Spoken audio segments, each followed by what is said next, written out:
A story is told of a professor who posed a question to his students. "Did God create everything that exists?" he asked. The students murmured amongst themselves, unsure of where this line of questioning might lead. The professor, known for his challenging views, seemed to relish the unease he had sown in the room. This was no mere philosophical exercise, it felt like a test of faith. One student, filled with a quiet courage, raised his hand. "Yes, sir," he responded, his voice clear and firm. "God created everything." The professor, a slight smirk playing on his lips, countered with a seemingly unassailable logic. "If God created everything," he posited, "then God must have created evil too." A hush fell over the room as the weight of his statement settled upon the students. How could they reconcile the goodness of God with the reality of evil in the world? The professor, seemingly satisfied with himself, looked around the room expecting agreement. But the student who had spoken earlier was not done.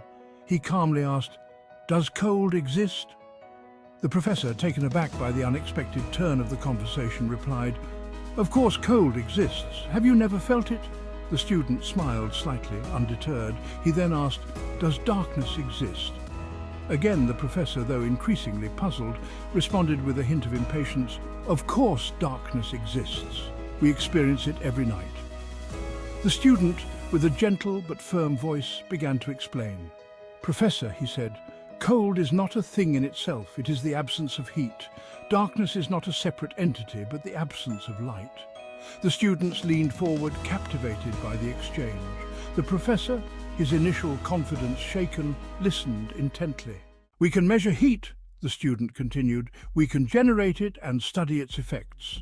But we cannot measure cold in the same way. We cannot create cold. It simply is the absence of heat."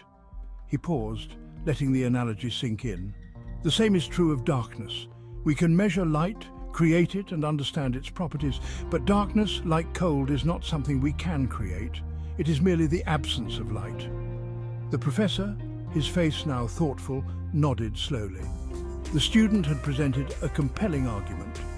He had shifted the paradigm from seeing evil as a separate entity to understanding it as the absence of something else, the absence of good, the absence of God. Evil, the student concluded, is not something that God created. It is the absence of God's presence, His love, His goodness in the world. Just as cold is the absence of heat and darkness, the absence of light, evil is the void left when God is absent. It is not a creation in itself, but a consequence of the absence of the Creator. This understanding resonates deeply with the teachings of both the Old and New Testaments. The prophet Isaiah, speaking of God's power and presence, declares, "I form the light and create darkness. I make peace and create calamity. I, the Lord, do all these things." Isaiah 45:7. This verse, often misinterpreted, does not suggest that God creates evil in the same way He creates light or peace. Instead, it speaks to His sovereignty over all things, even the consequences of the absence of His light and peace.